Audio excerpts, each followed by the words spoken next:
Welcome again. My name is Clenita Graffin-Reed. I work at the University of Washington Smart Center, and I'm so pleased to be able to facilitate today's training with you guys on, again, universal screeners. If you would, I do want you to direct your attention to the chat where my colleagues are putting some important information in there. You can download today's materials. There's a link for you to download the materials. And a reminder that all the materials in the recorded webinar will be posted here as soon as we are able to get it posted. All right. So before we get started into more of the training, we do want to take a time to have a land acknowledgement. The UW Smart Center and the Northwest MHTTC acknowledge that we live, learn, and work on the ancestral lands of the Coast Salish people who walked here before us and those who still walk here. We are grateful to aim to respectively live and work on these lands with the Coast Salish and Native people who call this home. We also want to acknowledge and honor the tradition land of the Confederate tribes of the Colville Reservation, the Cayuse, Palouse, Umatilla, Walla Walla, and Yakima peoples that we are on today. Again, this speaker series, which this is the second installment of our speaker series for the Northwest MHTTC, is brought to you by the Northwest Mental Health Technology Transfer Center, or MHTTC, and the University of Washington School Mental Health Assessment Research and Training Center, also known as the UW Smart Center. I want to also remind you the recording and slide deck, again, will be posted on our event page as soon as possible. So if you enjoy the session and you're thinking, oh my gosh, I love for my colleagues to be able to have attended, please share with them the posting once it's on our website. So here is a graphic about the National MHTTC Network. Goals of the MHTTC Network are to accelerate the adoption and implementation of evidence-based practices, also known as EBPs, to heighten awareness, knowledge, and skills of the workforce, to foster regional and national alliances, and to ensure availability and delivery of publicly available, free of charge, training and technical assistance. So if you can see that the Northwest MHTTC is represented in the brown, but I'm so pleased to see that we have participants from the Region 10, which is the Northwest MHTTC. We have folks from South, Southwest, and someone from the New York area, which is Region 1. Okay, so let's tell you a little bit about the Smart Center. Well, we're a national leader in developing and supporting implementation of EVPs in schools, including the prevention, early intervention, and intensive supports. We do research and evaluation, training and technical assistance, and community partnering and outreach. And of course, about the Northwest MHTTC, we do all those things, again, focusing on the implementation of EVPs, building a multi-tiered system of support, training the workforce, and advancing the research base. And today, what you're here for, we're so excited. Today, we have our colleagues, Rayann Silva, who works with me here at the UW Smart Center. We have Mary Metter, who is also, she's an implementation coach here at the UW Smart Center. Rayann is a training and technical assistance coordinator and training unit coordinator of the UW Smart Center. And our LEA partner, Christy Sirigano, who is with Tacoma Public Schools. With no further ado, I'm going to hand it over to them to get started on a comprehensive universal screening, a statewide approach. Good morning, afternoon to everyone. At the UW Smart Center, we do not just talk about wellness and mental health. We try to ensure that we foster it in everything that we do out in the field. One of those practices that we do is called a welcoming inclusion routine. And we always start with one of those to ensure that we create spaces that are safe and predictable, value everybody's voice, and create that sense of belonging. So the one we're going to do today is, there we go. we are going to have you rate your current screening practice. So where you're currently at. All right, so a 1 is new. You're here to learn about universal screening. A 2 is we use existing data, things like ODRs, office discipline referrals, attendance, grades, to identify students who need students in need, but you don't use a formal screener. A 3 is you're starting to gather information and plan to implement a formal universal screener in the next year or two. And a 4 is you've started implementing a screener within the last year.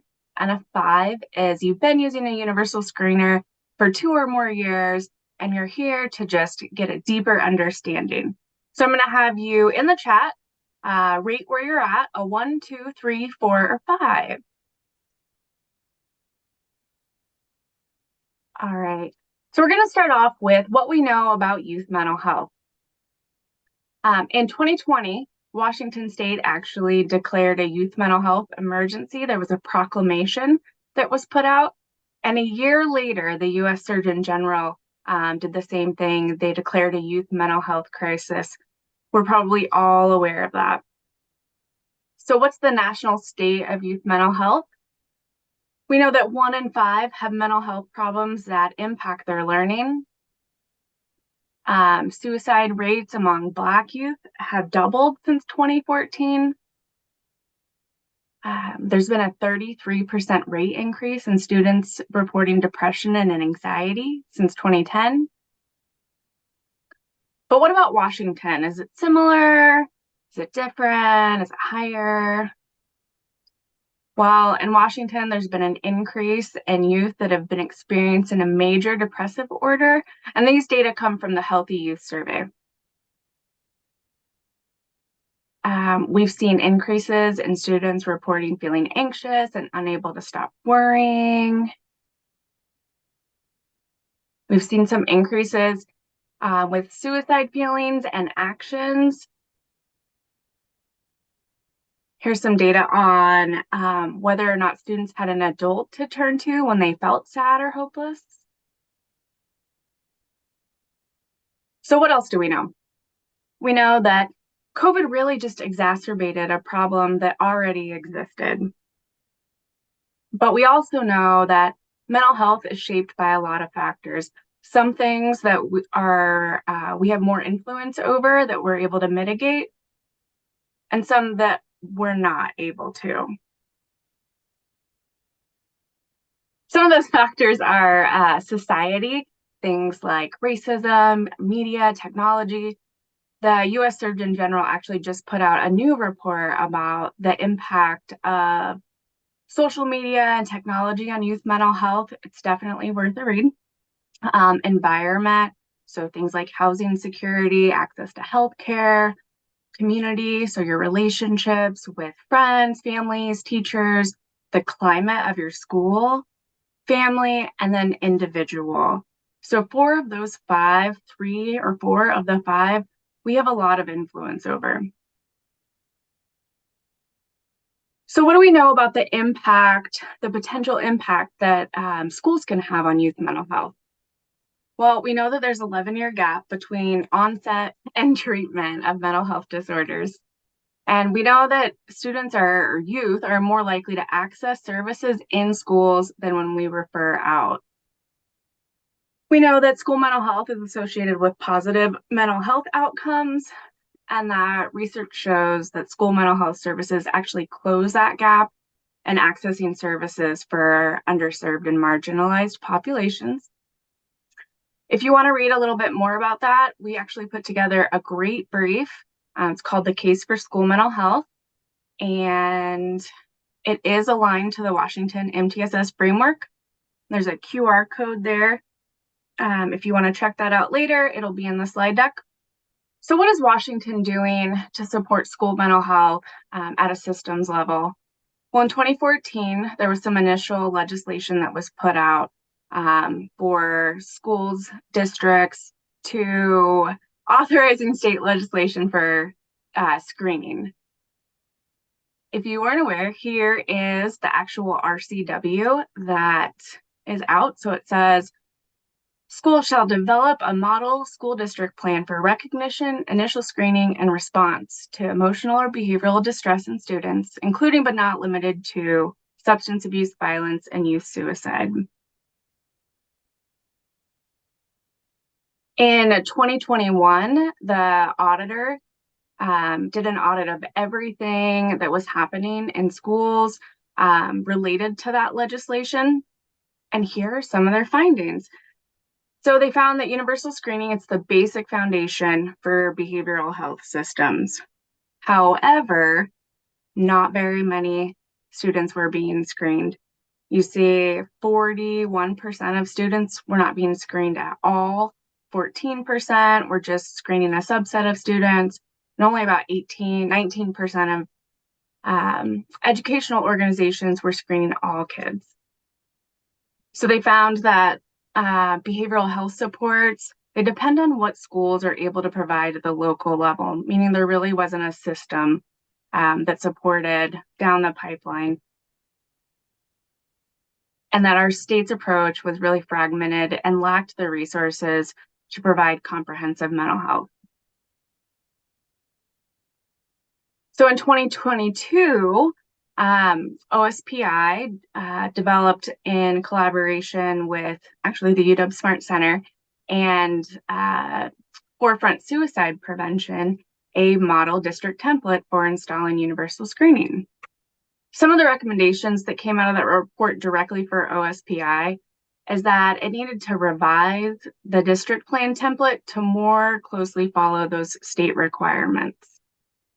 And to achieve this, we needed to develop a broader understanding of emotional or behavioral distress beyond suicidality. It was really narrowly defined with that substance abuse and suicide, and then develop better systems of communication.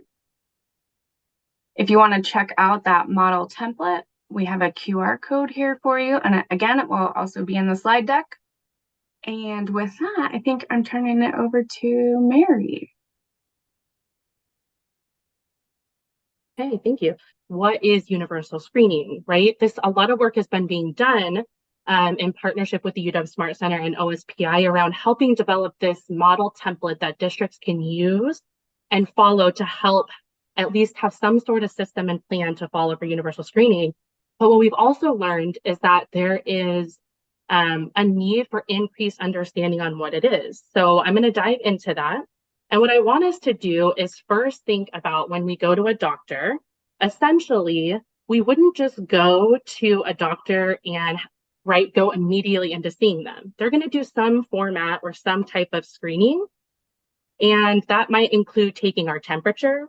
It might include getting our weight and our height checked, our blood pressure and our heart rate monitored, and potentially an order of different labs to kind of get a more whole child, if you will, picture of what's going on so that we can look a little bit deeper. And that's essentially what universal screening is.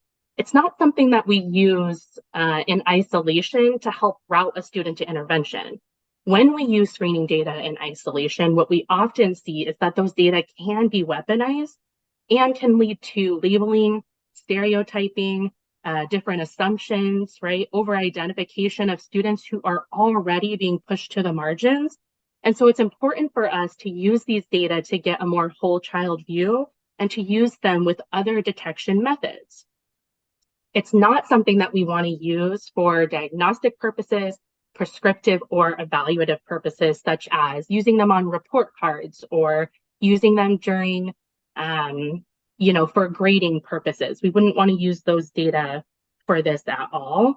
Instead, we want to look at universal screening or systematic screening. We use those terms interchangeably as a proactive approach for helping identify students who might need more support beyond tier 1. And we want to do this at the earliest signs of concern before symptoms take place. There are a lot of different key features that I'm going to review, but some that stand out for us that need to be at least considered when it comes to implementing universal screening is that, one, it's universal. It's for all students who are attending your school. Next, it's repeated 3 times a year. A lot of times we get asked, okay, well, why wouldn't we just screen during the fall and winter? Because in the spring, they're getting ready to go to summer. We would never say something like that for academics. So we really shouldn't approach a student's social, emotional, behavioral, mental health that way either. We should be screening 3 times a year. That's what's best practice. And we want to screen in the spring, say that 10 times over and over, with enough time for a 4 to 6 week intervention to be put in place if necessary. Next, it's proactive, right? It's used not only to help identify students who might need tier 2 and tier 3 supports, but we also use it to examine the overall level of students' performance, right? And the overall health of our system. And last but not least, it's psychometrically sound. We use a reliable and valid tool, right, for our intended population. Beyond some of the reasons that Rayann talked about as to why we should be screening using this proactive approach is one, it enhances our comprehensive continuum of supports. I'm sure many of you are familiar with the PBIS triangle or the MTSS triangle, right? Screening is a core component of PBIS and MTSS. And so Dr. Kurt Hatch often says we shouldn't be doing PBIS light, right? There's no such thing as that. We need to be implementing it to full fidelity, right? We need to make sure that our MTSS is the same, that we're implementing it to full fidelity, which includes comprehensive universal screening. Next, it also helps identify students' strengths and their needs, depending on which tools we're using, right? It improves access to and benefit from mental health services. It helps us make more economically sound decisions, right? The old way of universal screening used to be that we would use things like office discipline referrals, attendance, grades, maybe wellness checks with the counselor, right? But when we use those data points, it's giving us a very limited view of what's going on in our system. So I think about it, if we use only office discipline referrals, think of a safety net, and our safety net might only be this big, right? But when you add in other components to that screening, including maybe a systematic referral process where teachers, students, family members, and community members are able to request additional assistance, it widens that safety net a little bit. And then when we add in this screening, it actually makes our safety net a lot wider. And that's because when we're screening for certain things that these valid and reliable tools offer, we're able to catch a lot more students from falling through the cracks, and we're able to identify them earlier, right, at earliest signs of concern. Last, it's also required by Washington state law, which Rayann talked about, right? It is actually a law for us to be doing to have a plan for universal screening within our districts. So I talked a little bit about the PBIS or MTSS Lite and how universal screening is a core component of that. Well, in order to make sure that we're doing this right, I just wanted to review this briefly, that essentially we should have a continuum of supports for our students when we're screening, right? That includes our tier 1, which are systems, practices, and data that we're looking at in order to serve all students, all staff, in all settings school-wide. We know that these supports really should serve and be effective for about 80 to 85% of students. But even if we're doing tier 1 really well, we know that about a 10 to 15% population of students is still going to need these secondary or tier 2 supports, right? This is where we add in maybe small groups or check and check out. Even if layering on to tier 1 for tier 2 is done really well, we know that about a small population, 1 to 5% of students, will still need specialized, individualized interventions that are going to help them be successful and supported in their school environments, right? And what you see on the side of this in white writing is as we move up the tiers of support, we are seeing that we need increased resources to do this, right? More staff, more time, more data to look at. It's why it's so important for us to put a lot of our effort into this tier 1 basket. We want to make sure that we have a strong foundation so that we don't overwhelm our tier 2 and our tier 3 system.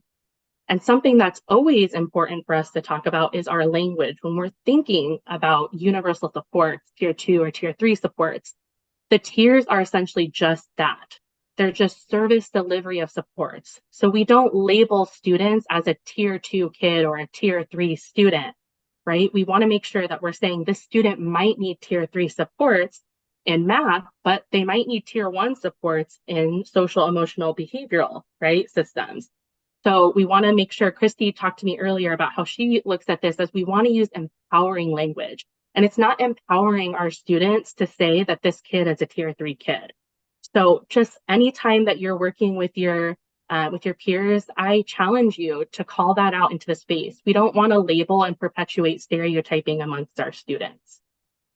Now, going back to what we can learn from a universal screener, I already talked about this a little bit. We can learn to what extent is our tier 1 supporting all students, right? Do we have a triangle that looks like this when we get our screening data back, where it says, ooh, only 45% of our students are responding to tier 1 supports, and 45% need tier 2 and 10% need tier 3. This is an overwhelmed system, and it's going to feel very overwhelming to your staff, right? And it's going to feel like we're constantly putting fires out. So we need to make sure that we're using these screening data to not only identify students who need tier 2 and tier 3 supports, but that we're using it to go back and look at our tier 1 and make sure that we have a strong foundation so that, right, we're being more proactive, which means that we can actually take our screening data and not only refine our tier 1, right, when we get those data back, but we can also use it to identify early, right, and also prevent issues from becoming more intense and needing more individualized supports. The saying used to go, don't screen unless you can intervene. And actually, we've shifted that language a little bit. It's we can always intervene, and we must be doing this in a time, right, of a mental health crisis where we're able to kind of identify students at the earliest signs of concern and also go back and strengthen our tier 1 so that we're seeing less students who might need those advanced tier supports.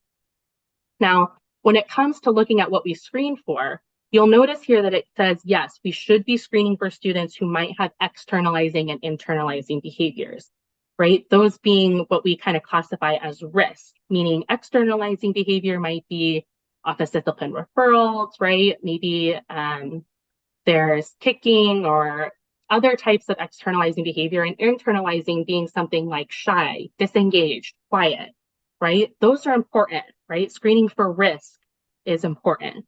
But when we think about mental health, it's not simply the absence of psychological difficulties. So when we screen, it used to be that best practice was screening for internalizing and externalizing behaviors, or what we would classify as risk, right? Or social emotional behavioral problems, I guess, or I wouldn't say problems, challenges. But now we've come a long way with universal screening, and more recent research shows that actually we need to be taking this dual factor approach, where we're not only screening for risk or internalizing and externalizing behaviors, but we're also screening for protective and promotive factors, right? This balance between both risk factor and protective factors is actually more in accordance with recommendations from more recent research, right? The field of screening has grown a lot, and recent research tells us that we should be having a dual factor screening approach where we're not only screening for internalizing and externalizing behaviors, because this research has suggested that pro-social behavior and problem behavior each uniquely predict student behavioral outcomes and are really important in supporting early identification of behavioral and emotional risks. So it's no longer essentially best practice to only screen for internalizing and externalizing behavior. And when you think about internalizing and externalizing behavior, really what we see are symptoms. These are symptoms of something else below the surface that's going on, right? So when we're only screening for risk factor, it means just because we have the absence maybe of risk, it doesn't equal wellness or the presence of positive emotional state, which means that it's not synonymous with complete mental health. And yes, while screening for risk factor is important, it's not the only thing we should be screening for, because it gives us a very limited view of mental health within our community. And it only gives us the ability to identify students when a symptom has already occurred, which means this actually isn't that proactive. But when we look at the research, what we're actually seeing is that when students have the presence of well-being that you see defined here in the purple section, right, which are those protective and promotive factors, we actually see that those students have increased outcomes, right, like academic attitudes, identity development, perceptions of overall physical health and social support, and satisfaction with their relationships.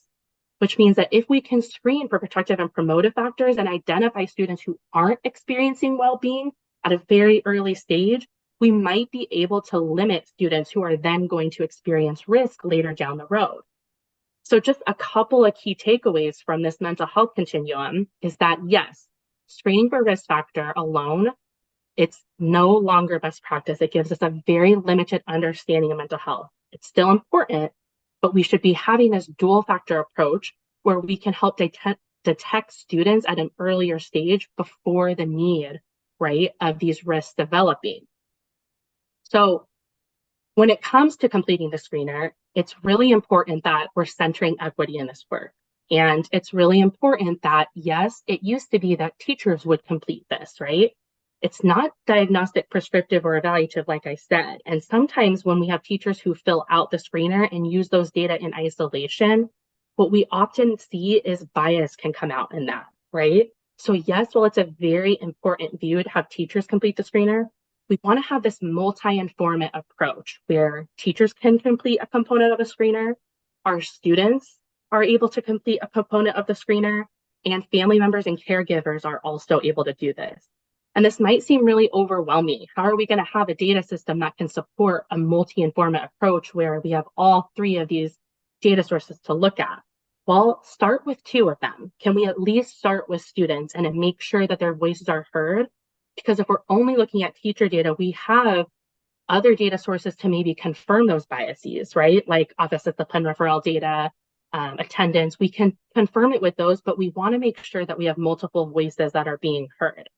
So some more critical features to universal screening that I want to review. I'm going to ask you to use the chat I'll name a feature, and then I want you to tell me if you think that that feature is more likely to increase the likelihood of promoting positive outcomes, or if you think that feature is going to likely increase the likelihood of causing harm or negative impact. So I'll read a feature starting with the first one, and then go ahead and use the chat. Selecting a tool that screens for a specific diagnosis or using for diagnostic purposes. Is this feature going to increase the likelihood of harm, or is it going to increase the likelihood of promoting positive impact?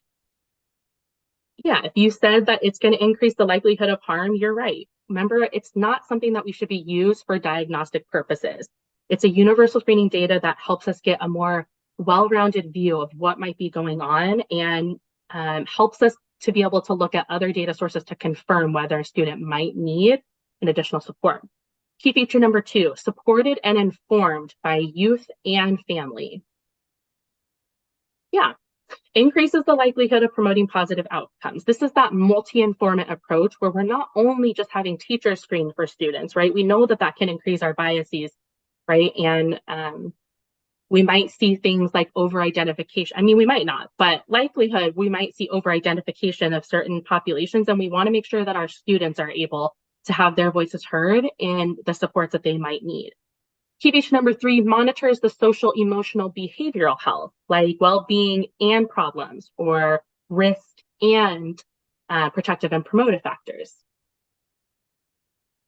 If you said that this increases the likelihood of promoting positive outcomes, you are correct. This is that dual factor screening approach, right? Where we're not only measuring or monitoring for internalizing and externalizing behaviors, but we're also going to screen for protective and promotive factors as well.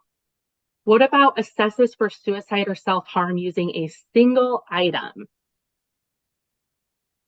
If you said that this is going to probably increase the likelihood of harm or negative impact, you're correct, right? We don't want to assess for one specific thing, especially using one specific item, right? That's not what universal screening is for.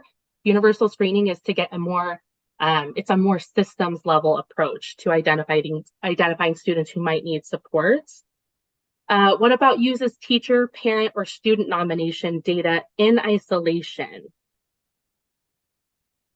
If you said that it increases the likelihood of causing harm or negative impact, you're correct, right? We don't want to just use one single data point to help identify students who might need supports or to help make decisions. We want to have a multi-informant approach, and we want to make sure that we're using other detection methods as well.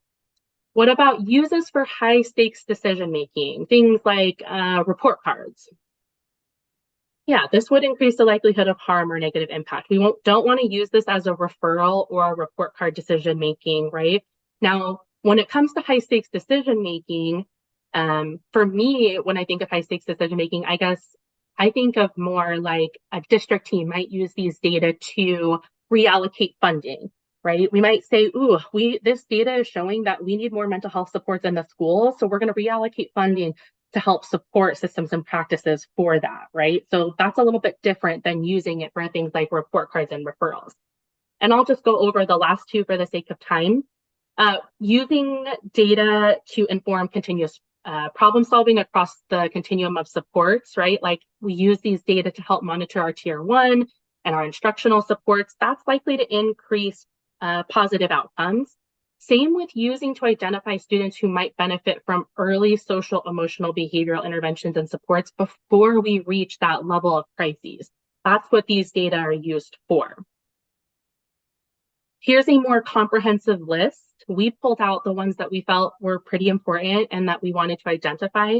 The resource that we pulled these from is the best practices in social, emotional, and behavioral screening, which is actually an implementation guide. If you haven't read it, it's very helpful.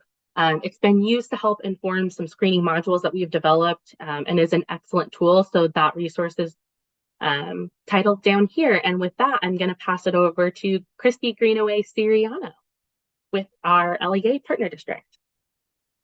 Hi, everybody. I'm Christy Greenaway-Siriano. I've had the privilege of working for Tacoma Public Schools for about 8 years now, and been working on screening. We're going to share a little bit of our journey in Tacoma. You can see some of our stats there. We absolutely have the most amazing educators and the most brilliant students in Tacoma. We have some areas of growth for sure as a school district, as you can see, and I'll share some of our info about screening. I could go on and on about why we screen, but I think the two main points that I'll share, because I have been known to go on and on about why it's important to screen, is kind of mirroring what Rayann had shared about some concerning data, that we have concerning data around our students from a healthy youth survey, from our climate survey, from other pieces of data. And I feel like we're morally obligated to intervene earlier, that we want to intervene before we get to this data, like from our healthy youth survey, 10% of our high school students had said that they had attempted suicide. We want to be able to intervene before there's a level of crisis like that.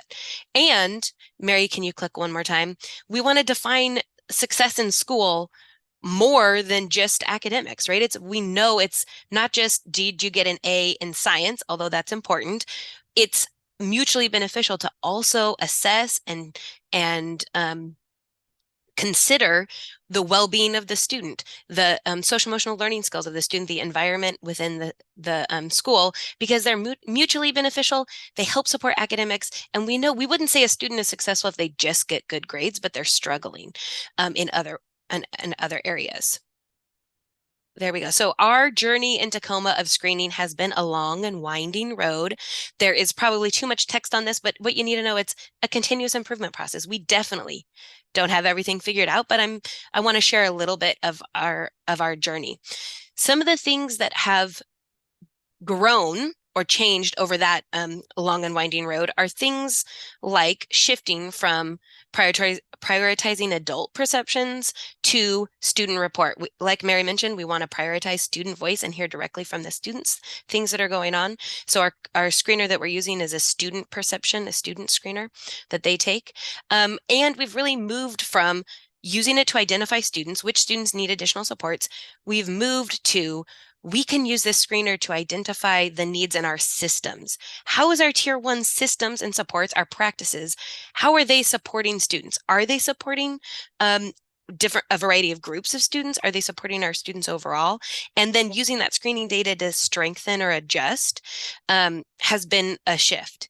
And we want to have consistency, build consistency across both for knowledge, but also use of data in screening across our district. Some things that have been consistent, you see on the bottom, we know teams are important. I'm sure you all are focused on building teams because we know that's where the kind of the magic happens, right? Long-term sustainable change happens through team-based implementation. So we've prioritized that both at the district level, thinking about what is the screener going to be, identifying that and those kinds of things, but also really important at the school so that it's not dependent on one single person to intervene or to do the logistics of screening. So it's all about teams. We've strengthened definitely the foundation of equity, but we know everything we do needs to have that foundation of equity and use an equity lens. And I'll share what we've used this year in a little bit. Obviously, continuous improvement, we're always making adjustments and improving. That our work is paired with ongoing coaching and professional development. We have the privilege of having a variety of whole child coaches, but also some data coaches in our district we're very lucky to have.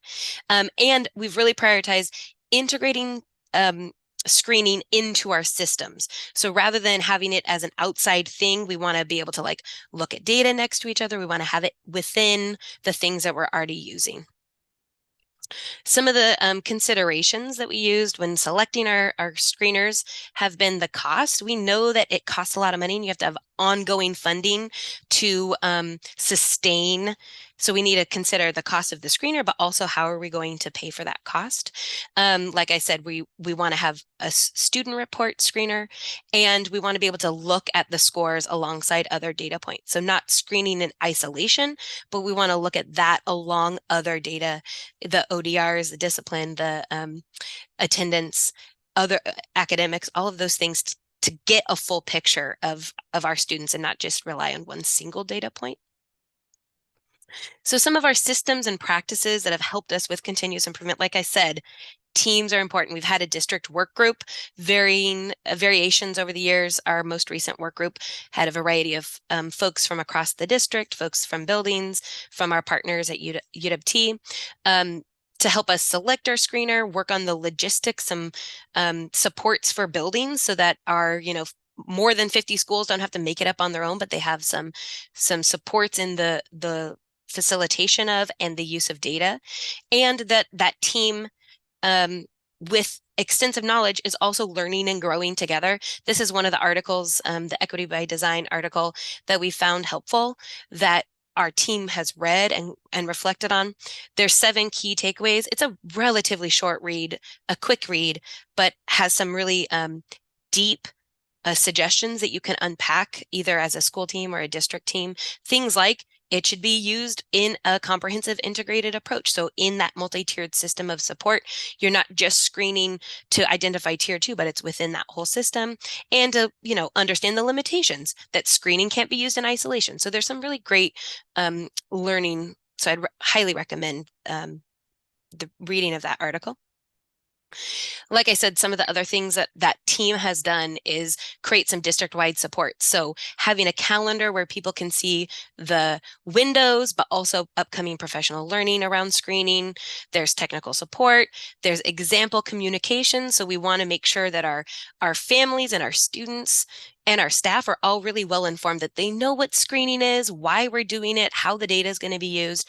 So there's some language that our schools can take and use in their own robocalls or their newsletters or those kinds of things, as well as a language for an opt-out form. We want to have families and students the opportunity to opt out if they don't feel comfortable taking the screener. And so giving schools the language that they can use for that, I think can be helpful. And there's a facilitation guide that the team created that I'll talk about in a minute. And we know that every school is at a different implementation stage. Just like you all, some of you were at exploration, maybe you're considering a screener, all the way to you've already done a screener for a few years. Our schools are in similar stages, and we can't skip that exploration stage, because if we do, sometimes we have to go back and repeat it. People don't understand the reasons. They feel like it's just one more survey, it's just one more data point. We have so many data points. So it's going intentionally through those implementation stages so that you can build a stronger system. And we've really started small. As we've had new iterations, we pilot with just a few schools that are willing so that we can build, improve, make adjustments to, and add in additional schools. And we've had some professional development for groups of people, but also for teams specifically to build their capacity and that's paired with coaching. We're in the process of building some video series for our schools so that it's not just come to a training, but you can access the information and build capacity, build your knowledge base at any time, from why we screen to preparing for it, the logistics, or using the data. So there'll be a resource bank that teams can access, so anyone at a school can access and kind of better understand screening, because there's a lot to learn and lots to unpack and think through and reflect to make it make sense for your system. Along with that available resource, there's team-based training. And one of the first things that teams need to think about is how universal screening fits into their current data profile. Because like I said, it can feel like just an extra piece of data, and you can use other data points to screen. But like Mary was saying, it is another important place that you can help be more proactive, that you can see places of struggle and concern, but also positive aspects, protective factors. And that's been really important for us with universal screening. And it can be looked at the tier 1 level and to identify needs at tier 2. Like I said, professional development goes through some logistics of like, how do we use this screener? What are the logistics around that? But also is important to reflect on, what are your current systems? What do you do for tier 1 or tier 2 or tier 3? So that way, when you get the screening data back, you can have a better picture of what are the things that we might need to strengthen, that we don't need to necessarily add on additional thing, but maybe we need to strengthen something that we're already doing. Maybe we need to do something with more fidelity. So part of our preparing to use a screener is not just the logistic piece, but that reflection. And that can look pretty simple. We have right now this, what do you do at tier 1? And a conversation around, what have we committed to as a staff? What have we agreed upon? These are the practices we're going to use school-wide in our classrooms. And are they being done with fidelity? Because sometimes we say we're going to greet students at the door, but it's not really happening. We need to uncover that, because then when we get the screening data back, we can say, oh yeah, we're working on that. Or there's this gap, we're going to add something in here. We're going to just adjust how we do. We're already doing circles or morning meetings. We're going to adjust what we're doing in those circles to better meet our needs, better meet the needs of students. So before screening, a reflection at the team-based or school-based level of like, what are we doing and how well? And then also at tier 2, so that we can have a clear picture, what are the interventions that we can route to meet the needs of students? And are there gaps? Are there, even without screening data, can we strengthen our tier 2 systems and practices? And what's the capacity there? Because we sometimes get concerned we're going to identify a greater need than our capacity. So having a realistic look at what our capacity is an important step. So moving from preparing to screen to during screening, we have some tech support available, coaches and assessment folks. There is a facilitation PowerPoint that work group put together for teachers to use when they're facilitating screening with students, that has a little video about why we're screening so that they're well aware of what's happening. It has some information about confidentiality, who's going to see your data, what the data is going to be used for, and consent. There's instruction and navigation tips, defining some words that students have struggled with in the past. And it also has some follow-up activities, which is relatively new for us, but I think it's really exciting that instead of just, okay, students take a screener, go back to academics, that we take a moment to pause, to reflect, there's some options for teachers to do some kind of calming activities if we feel like emotions are heightened or things are heightened, or some energizing activities if, after they've done the survey, that they're needing some boost before getting back to academics. And the opportunity to provide feedback, because it is a continuous improvement process. We want to improve our systems over time. It's not just well, we figured it out and now move forward. And then following screening, we provide some additional coaching and development. I think that's where it's tricky, is like, how do we use this data in meaningful ways to help support triangulating it with other data, and really determining, do we need to support the system or do we support the students? And what's the balance in that? How do we adjust our systems to better support our students?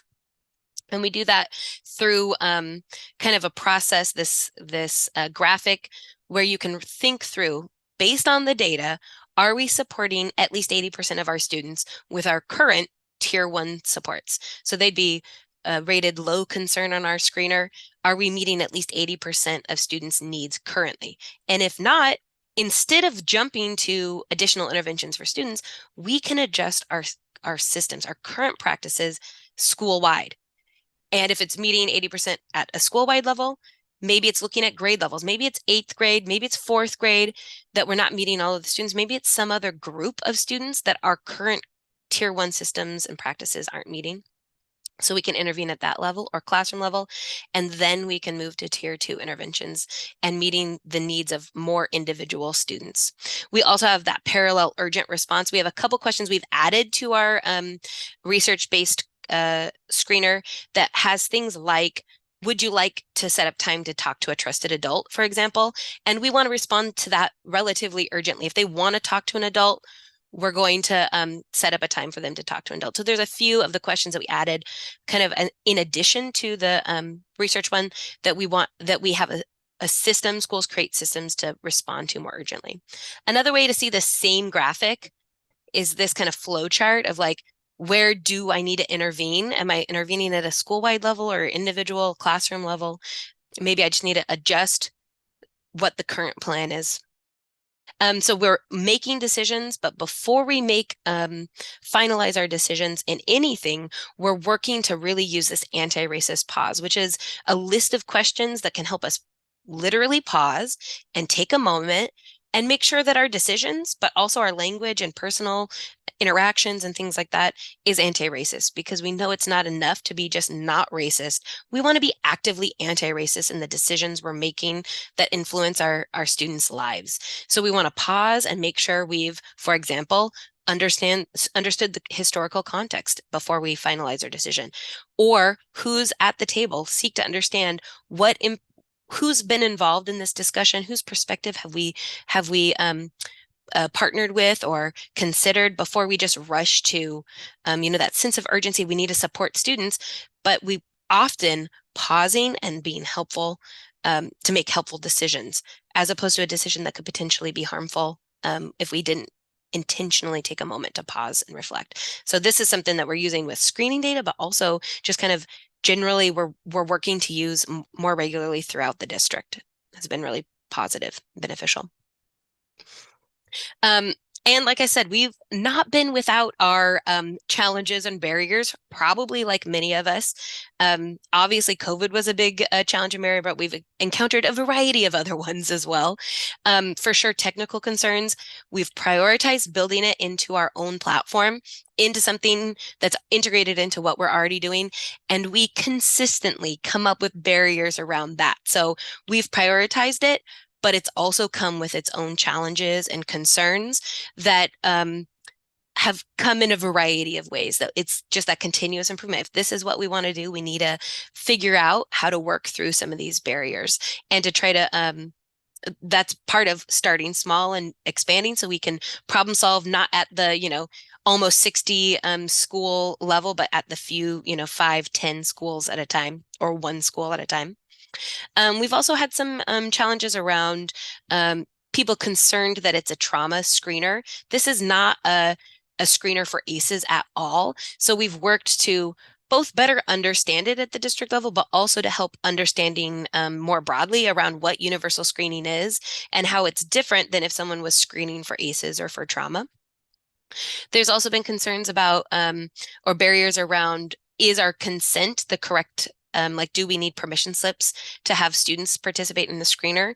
And so we've really worked closely. Our legal team is great, and they've worked with us to make sure that our type of questions, it's okay to have active, passive, or informed passive consent, but also that overall, it's voluntary. You can opt out. You can also opt out of individual questions. If a student feels like they feel uncomfortable answering a specific question, that they're not required to submit an answer before they move on. So that way we can inform. We absolutely want to inform students what it's about, families what it's about, but then gain passive consent so we don't have to file a permission slip with each student. And then a barrier that I feel like, aren't we all feeling this in a variety of ways? I feel like it's talked about a lot. It's just like feeling overwhelmed. And screening can feel like, it's going to come back with so much concern. I know there's a high level of need for my students. And there's been some kind of resistance or worry about it's going to overwhelm our capacity. We're not going to have enough capacity to meet this. We're not going to have enough small groups to meet the needs of our students. And we have found that we haven't had enough tier 2 interventions, enough small group time, enough counseling time, enough partnerships but instead of thinking about we just going to intervene our way out of the issues of how do we change our systems, our tier 1 practices? How do we change what's happening in the classroom? Not by necessarily adding more in, like I said, but just adjusting, strengthening, doing things with more fidelity so we can better meet the needs of students in the classrooms that they're already in with the teachers that they're already at. So rather than being overwhelmed by a potential tier 2 issue, it's changing our thinking about how we're using the data.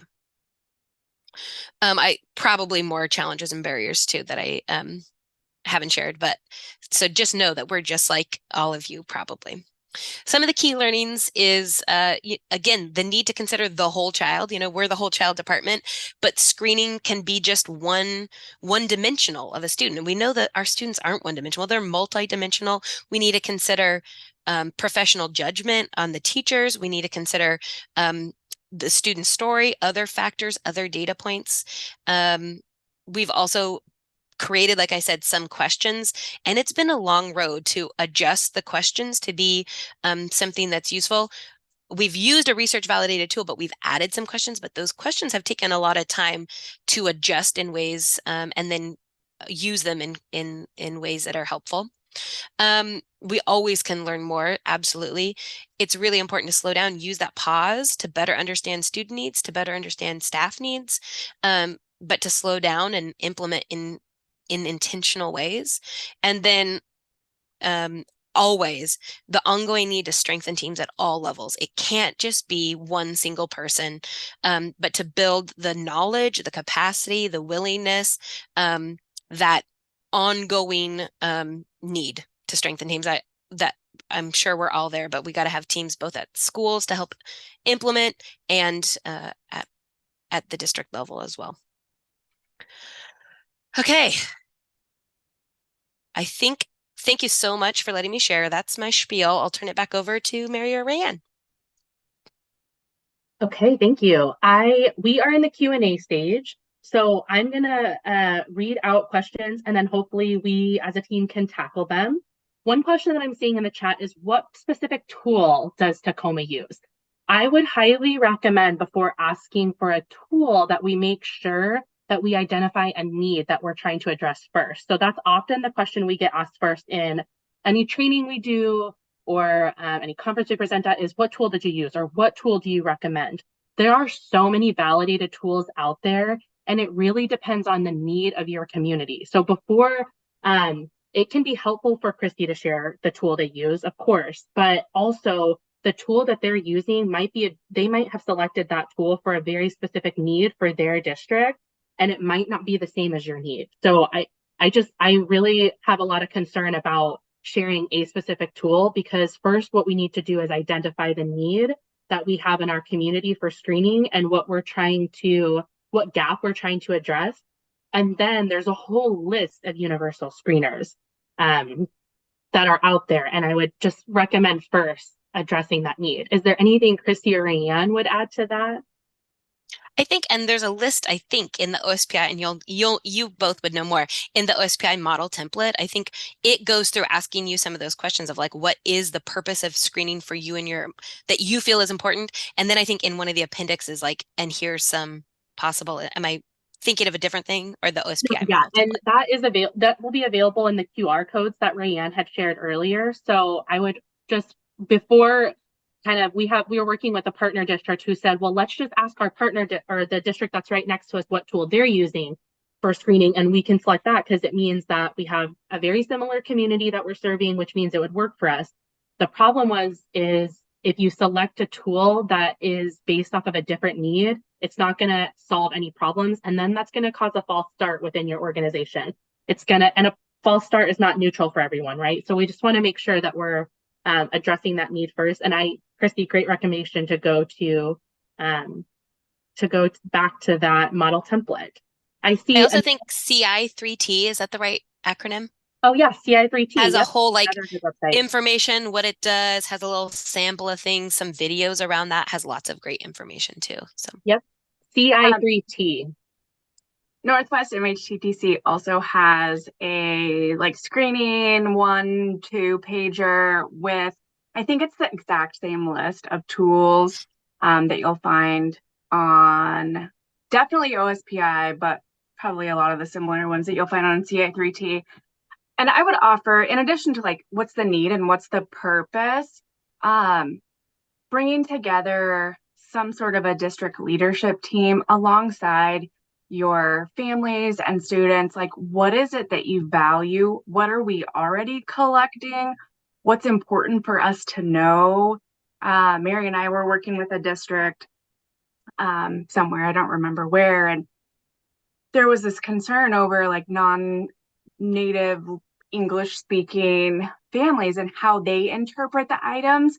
And like, they stumped me there. I was like, it's a valid, reliable tool, but so yeah, having your community vet those items. If you're going to be culturally responsive, it needs to be done alongside. If I didn't already say it, like what data are you already collecting and how do you hope to use this?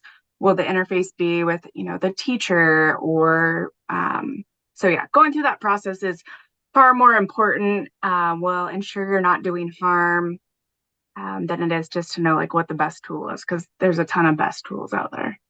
And it centers your community when you do that, which I think is most important. And like Rayann said, when they asked us that question, we were both the researchers and us, but both went to like, well, just find a tool that's valid and reliable for your community.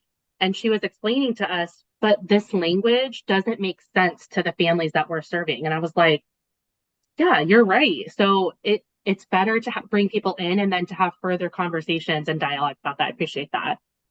If you want to learn more about screeners, we have our contact information. I'll list that at the end or maybe now, just so that if anyone needs our contact information, we're happy to talk to you about it. Rayann and I, we're working with a lot of different districts on tool selection. But again, we like to kind of push on you a little bit to see what that need is, what your community looking like, what systems do you have in place.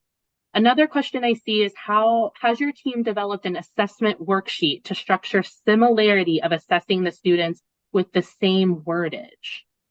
Charlie, I don't know that I quite understand that question.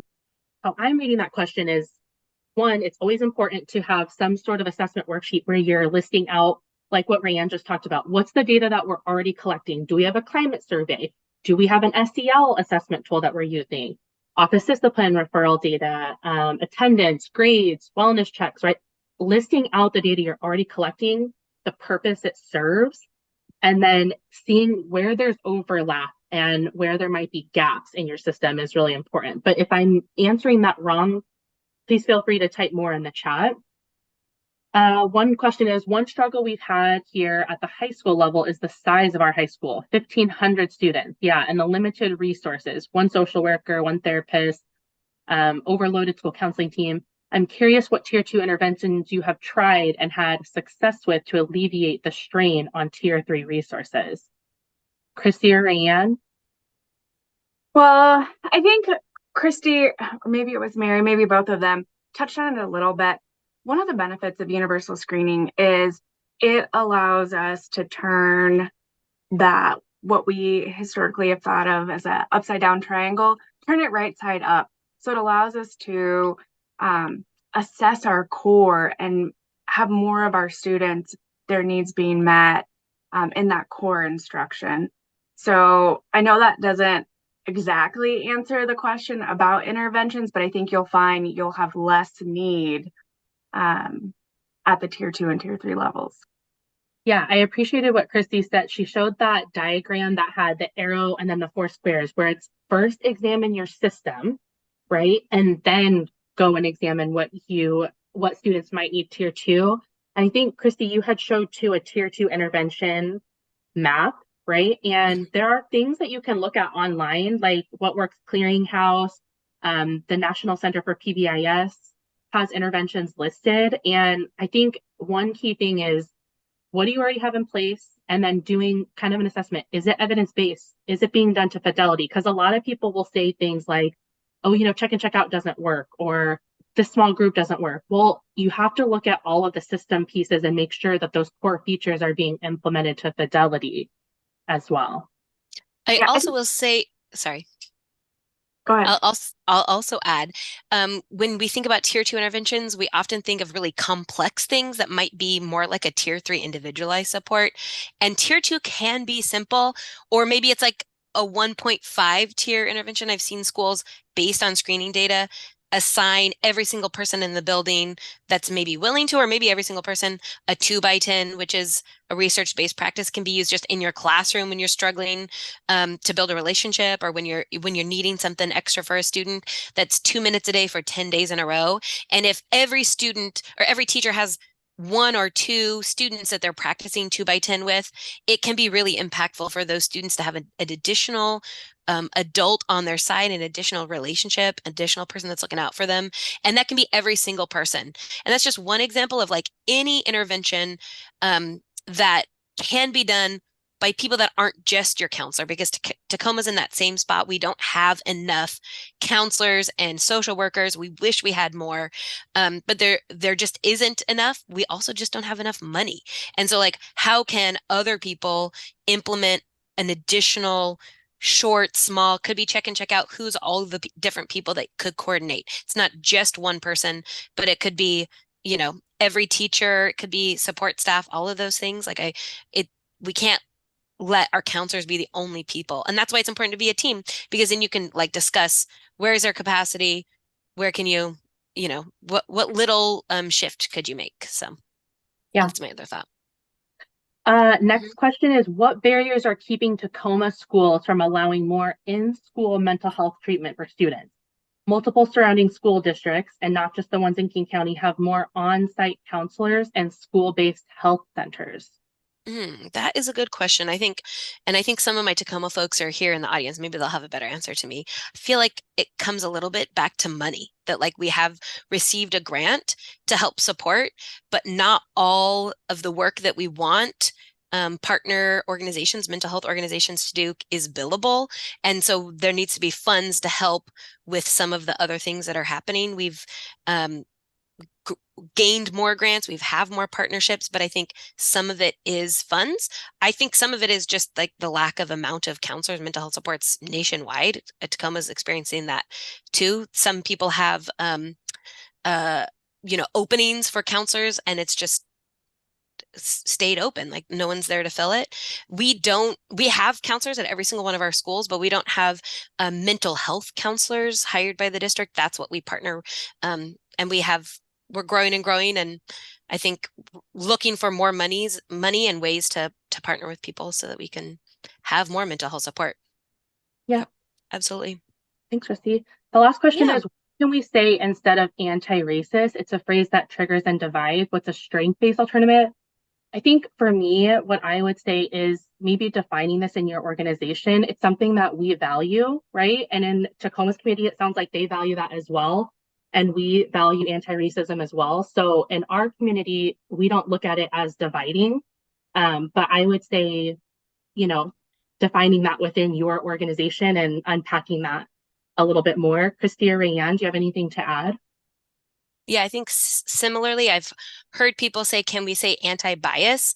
But I think it's important for us, it's important for me to call out racism, and that we're all on the side of being anti-racist together and working on it together. It's like kind of having that growth mindset, like we want students to have growth mindset in classrooms, that we need to have growth mindsets. It's important for me to have a growth mindset about like, yes, how can I adjust? How can I grow?